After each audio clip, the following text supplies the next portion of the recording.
An ex-soldier helped a lost child find her parents, not realizing she was the mayor's missing daughter. That single act of kindness, born from the broken pieces of Marcus Cole's shattered life, would forever alter his path in ways he could never have imagined on that rain-soaked November evening. The downpour hammered against his apartment window like artillery fire, each drop triggering memories he'd spent 3 years trying to forget. Marcus pulled the worn blanket tighter around his shoulders, his fingers trembling not from the cold that seeped through the poorly insulated walls, but from the storm raging inside him. Sleep had become his enemy, a battlefield he rarely conquered. Tonight was the anniversary. 5 years since the ambush that took his team. 5 years since he'd carried Reyes, bleeding and broken, 2 miles to an evacuation point, only to watch him slip away minutes before the helicopter arrived.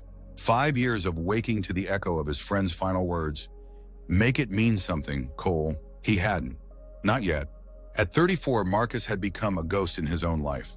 Honorably discharged with a Purple Heart that gathered dust in a drawer, he now drove deliveries for a local pharmacy. The job suited him.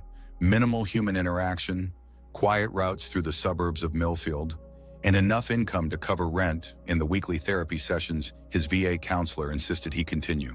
Marcus glanced at his phone. 7:43 p.m. The storm showed no signs of relenting, but neither did the restlessness in his bones. He needed to move, to exhaust himself enough that perhaps tonight, sleep might come without the nightmares. He pulled on his weathered military jacket, the one piece of his former life he couldn't bring himself to discard, and headed out into the rain. The streets were nearly empty, sensible people tucked inside their homes on such a miserable evening. Marcus walked without direction, letting the cold rain soak through his short-cropped hair, rivulets running down his face like the tears he could no longer shed. He'd cried himself empty in the hospital, and nothing had filled that hollow space since. 3 blocks from his apartment, the park loomed dark and deserted, its playground equipment glistening with rain. Something caught his eye, a flash of yellow beneath the slide. Marcus might have missed it entirely if not for the small, hiccuping sob that followed. Hannah. Hello? He called, his voice rough from disuse. The sobbing stopped abruptly. Moving slowly, the way he'd approach a wounded animal, Marcus crouched down. A little girl, no more than 7 or 8, huddled beneath the playground equipment. Her yellow raincoat was splattered with mud, her dark hair plastered to her tear-streaked face. She clutched a stuffed rabbit, soaked and dirty, like it was her only lifeline. Hey there, Marcus said, softening his voice in a way he hadn't needed to in years. Are you okay? The girl's lower lip trembled. I'm not supposed to talk to strangers? Something inside Marcus's chest shifted, a rusty gear engaging after years of disuse. That's good advice. My name is Marcus. What's yours? She hesitated, studying him with intelligent eyes that seemed too old for her small face. Lily, she finally whispered. Lily, that's a pretty name. He remained at a respectful distance, rain streaming down his face. Are you lost, Lily? A fresh wave of tears welled in her eyes as she nodded. I was with my nanny at the big playground, and I saw a butterfly, and I followed it, and then it started raining, and I couldn't find her anymore. The words tumbled out between hiccuping sobs. And now it's dark, and I don't know how to get home. That's scary. Marcus acknowledged, memories of his own childhood surfacing unexpectedly. His mother's panic when he'd wandered away at a county fair when he was 6. But you know what? I can help you find your way back. You can? Hope flickered across her face. I can. I used to find my way in places a lot more confusing than this park. He offered what he hoped was a reassuring smile. Do you know your address? Or your parents' names? I live in the big white house with the blue door, Lily said, as if that should clarify everything. My daddy is important. He helps everybody in the whole town. Marcus nodded, processing this vague information. And what's your last name, Lily? Harrington. Like the street by my school. Marcus felt a jolt of recognition. Harrington, as in Mayor James Harrington, who had been elected last year on a platform of community renewal. The mayor with the photogenic family that appeared on billboards around town. Well, Lily Harrington, I think I know who your dad is, and I'm sure he's very worried about you right now. Let's get you home, okay? She hesitated, clutching her rabbit tighter. My nanny said never go with strangers. Your nanny is very smart. Marcus considered the situation, then reached into his pocket and pulled out his phone. How about this? We can call the police, and they can take you home. Lily's eyes widened in alarm. No police. I'll get in trouble for running away. Fresh tears spilled down her cheeks. Daddy will be so mad at me. Marcus recognized the fear in her eyes. Not of him, but of disappointing someone she loved. It was a feeling he understood all too well. Okay, no police, he agreed gently. What if we find a store that's still open? There'd be other people there, and we could call your parents to come get you. She seemed to consider this, then nodded slowly. Okay, but can you carry me? My feet hurt and I'm cold. Marcus hesitated, aware of how it might look. A strange man carrying a child through the streets at night. But her small shoulders were shaking with cold, and her sneakers were soaked through. What choice did he have? Here, he said, shrugging out of his jacket. Let's put this around you first. He draped the oversized coat around her tiny frame, creating a protective cocoon. Better? She nodded, clutching the stuffed rabbit in one hand and the edges of his coat in the other. All right then, up we go. He lifted her as gently as he could, surprised at how light she felt, how fragile. When was the last time he'd held another human being? He couldn't remember. Your jacket smells like cinnamon, Lily murmured against his shoulder. Does it? Marcus hadn't noticed. Must be from the bakery I deliver to. I like cinnamon. Mommy puts it in hot chocolate sometimes. Her small body relaxed against him, a gesture of trust that made his throat tighten unexpectedly. Marcus carried Lily through the rain toward Main Street, where he knew the 24-hour convenience store would be open. With each step, he felt the weight of responsibility settle on his shoulders. Not as a burden, but as something that anchored him to the present moment in a way nothing had in years. My rabbit's name is Captain, Lily informed him solemnly as they walked. He protects me from monsters. Captain is a good name for a protector, Marcus replied, finding it surprisingly easy to converse with this child when adult interaction had become so difficult. I had a captain once too. He protected all of us. Was he a rabbit? A ghost of a smile touched Marcus's lips. No, he was a person. Where is he now? The question, so innocent and direct, pierced through him. He's gone, Lily, but I remember him every day. Like my grandpa, she said with the simple wisdom of children. He's in heaven, but Mommy says he watches over me. I bet he does, Marcus replied softly. By the time they reached the convenience store, the rain had slowed to a drizzle. The fluorescent lights inside felt harsh after the darkness, and the teenage clerk looked up with undisguised curiosity as Marcus entered, with a child wrapped in his oversized jacket. We need some help, Marcus explained, setting Lily down carefully but keeping a protective hand on her shoulder. This is Lily Harrington. She got separated from her nanny, and we need to call her parents. The clerk's eyes widened. Harrington? Like the mayor's kid? Lily nodded, suddenly shy with more people around. Holy shoot. The clerk corrected himself, fumbling for his phone. Her picture's all over social media. There's like a whole search party out looking for her. Marcus felt a chill that had nothing to do with his wet clothes. How long has she been missing? Hours, man. Since like 4 o'clock. Police, volunteers, everyone's out there. The clerk was already dialing.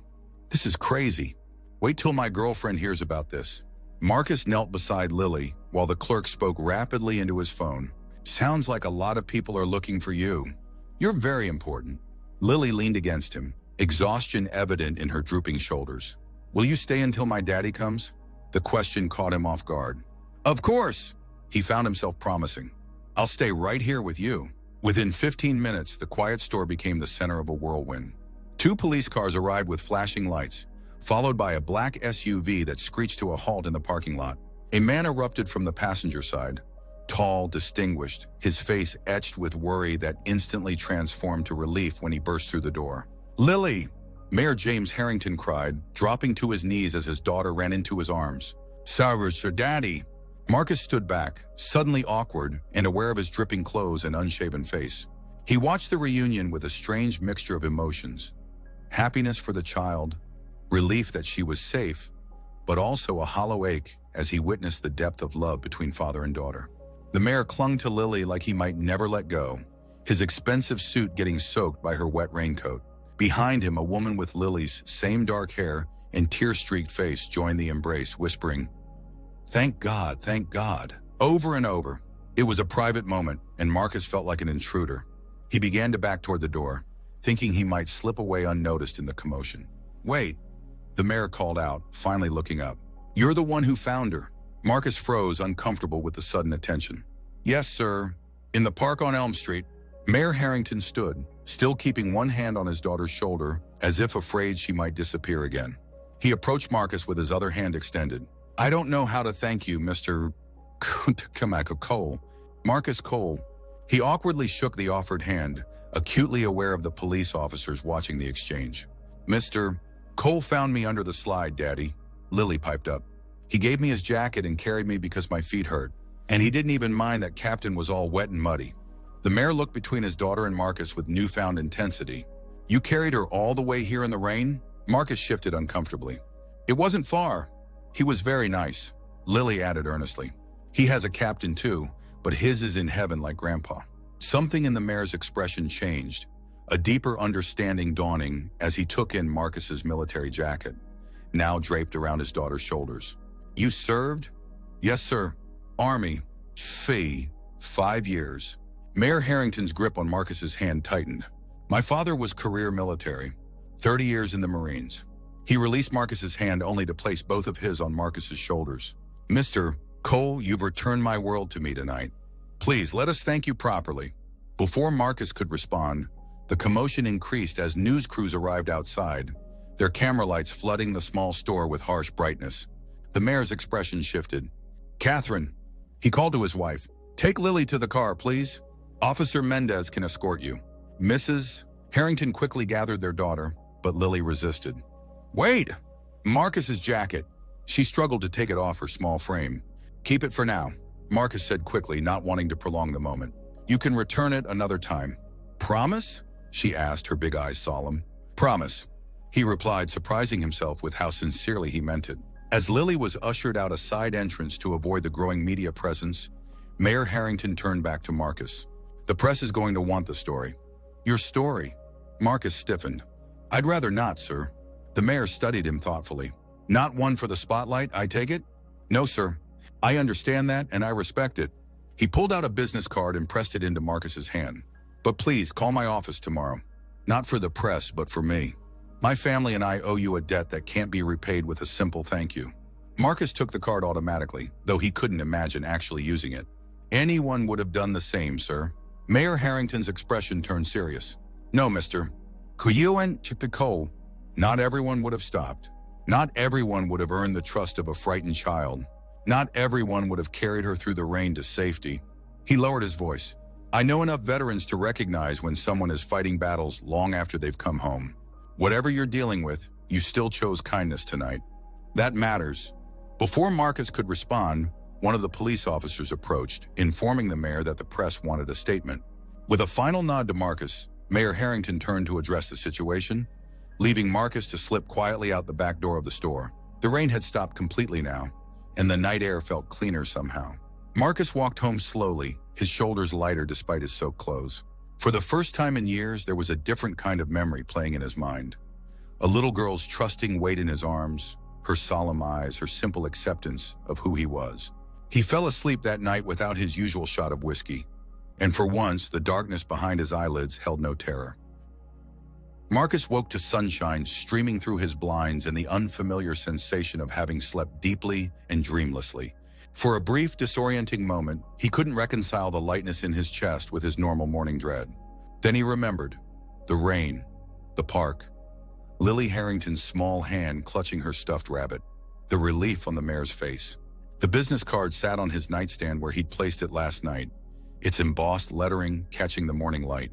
Mayor James Harrington, City of Millfield, with a direct phone number handwritten on the back. Marcus had no intention of calling it. What would be the point? The child was safe, the family reunited. His brief role in their drama was complete. He went through his morning routine mechanically. Coffee, toast, a brief check of the news where, unsurprisingly, Lily Harrington's rescue dominated the local headlines. The articles mentioned an unidentified Good Samaritan who had found the mayor's daughter and brought her to safety.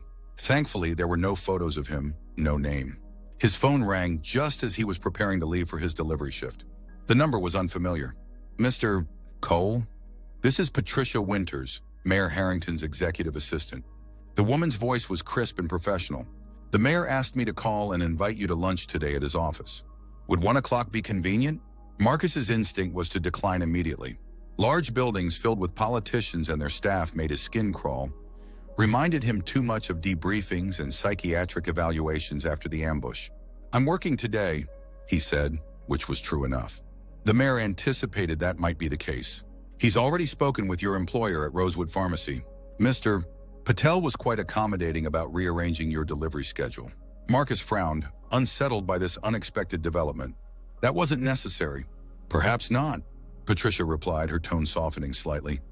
"But the mayor and his family are very eager to thank you properly. Mrs.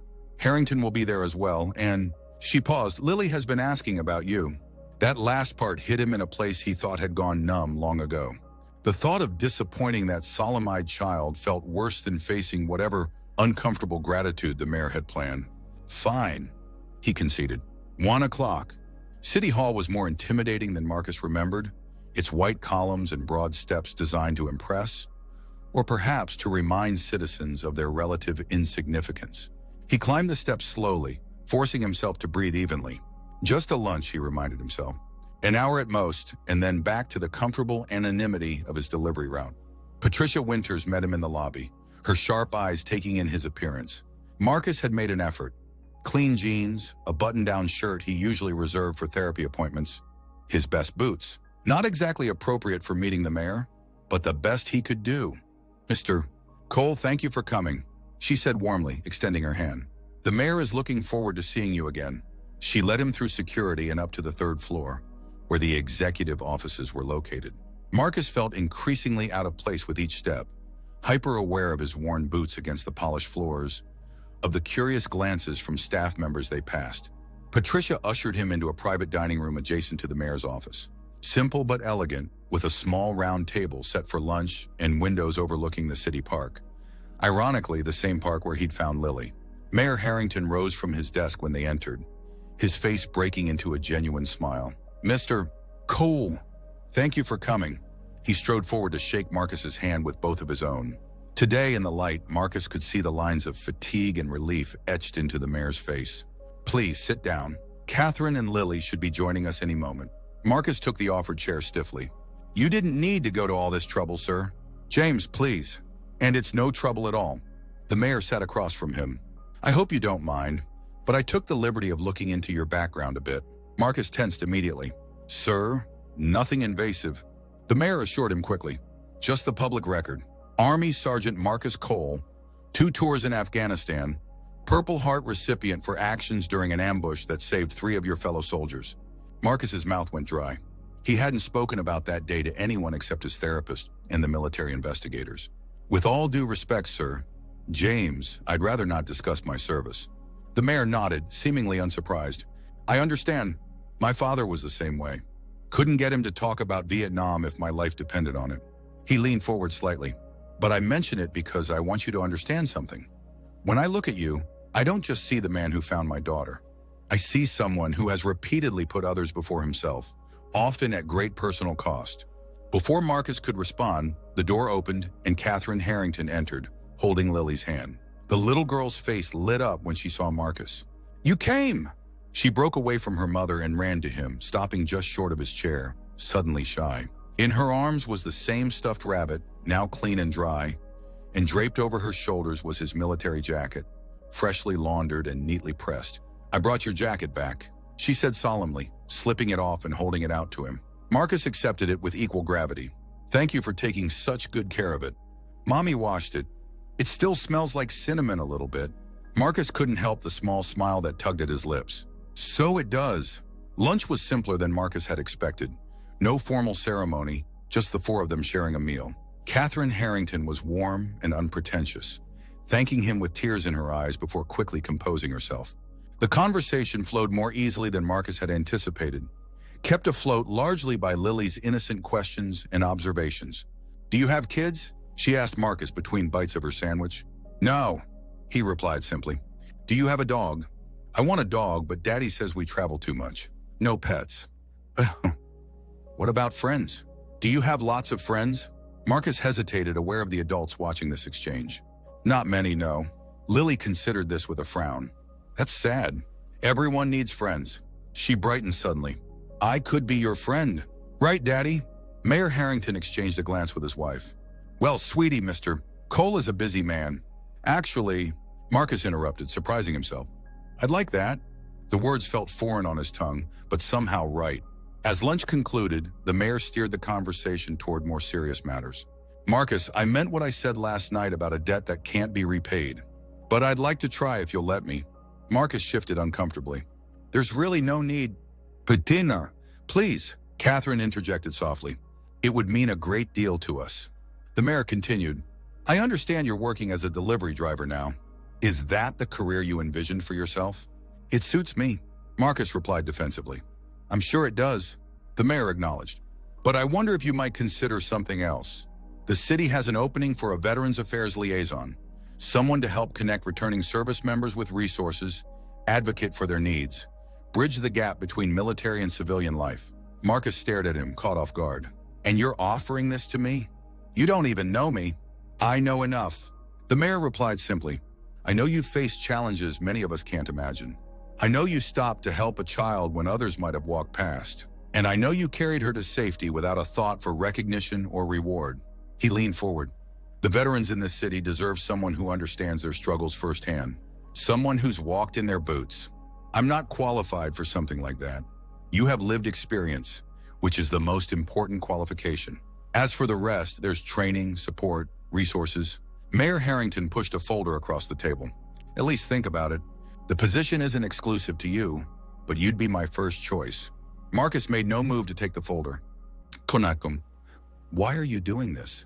It was Catherine who answered, her hand reaching across to touch his briefly. Because when our daughter was missing, we were drowning in our worst nightmare. You gave her back to us. How do you thank someone for that? Her eyes, so like lilies, held his steadily. We can't change what you've been through, Marcus. But perhaps we can help you find a new purpose. One that honors both your past and your future. Lily, who had been quietly drawing at the end of the table, chose that moment to slide a piece of paper in front of Marcus. It was a child's drawing of two figures, a small one in yellow and a tall one in green, holding hands. Above them in careful block letters, Marcus and Lily friends. Something cracked open inside him, a fissure in the wall he'd built around his heart. He reached for the folder with an unsteady hand. I'll think about it, he said. 3 weeks later, Marcus stood in front of the mirror in his apartment, adjusting the tie that felt like it was choking him. The suit, his first since his dress uniform, had been a necessary investment for his new position. Today was his first official day as the city's Veterans Affairs liaison. His apartment looked different now, though little had actually changed. The same furniture, the same sparse decorations, but somehow the space felt more like a temporary stopping point than the hiding place it had been for the past 3 years. On his refrigerator, held by a magnet shaped like a rabbit, a gift from Lily, was the child's drawing, now laminated. Beside it was a calendar marked with appointments, meetings with veteran support groups, interviews with local businesses about hiring initiatives, a weekly check-in with the mayor's office, and circled in red on Friday, dinner at Lily's. That first lunch had led to others. Awkward at first, then increasingly comfortable as the Harringtons welcomed him into their lives with a warmth he'd almost forgotten could exist. Lily had appointed herself his special friend, calling him regularly on her mother's phone to tell him about her day or ask about his. Her innocent questions often cut straight to his core, but somehow telling her simplified versions of his struggles made them seem more manageable. The nightmares hadn't disappeared, but they had diminished. On the worst nights, he would remember the trust in Lily's eyes when she'd asked him to carry her through the rain, and somehow that memory became a talisman against the darker ones. His phone buzzed with a text from the mayor. No, from James, who had insisted on the informality after their third lunch meeting. Office is ready. Team excited to meet you. No pressure, but Lily made cookies for your first day. Don't tell Catherine, they're mostly sugar. Marcus felt a smile form. Still unfamiliar, but becoming less so with each passing day. He texted back a simple thank you and pocketed his phone. Before leaving, he paused at the drawer where his Purple Heart had lain, forgotten for years. He'd taken it out last night, polished it for the first time since receiving it. He wouldn't wear it, that wasn't the point. But acknowledging it felt like an important step. A recognition that his past, however painful, had shaped him into someone who would stop in the rain to help a lost child. His therapist had a term for what was happening: post-traumatic growth. The idea that trauma, while never erased, could become the foundation for a different kind of strength. Marcus wasn't sure he fully believed it yet, but for the first time in years, he was willing to consider the possibility. As he locked his apartment door behind him, the morning sunlight caught his face. He paused, letting the warmth seep into his skin for a moment before descending the stairs. The journey ahead wouldn't be easy.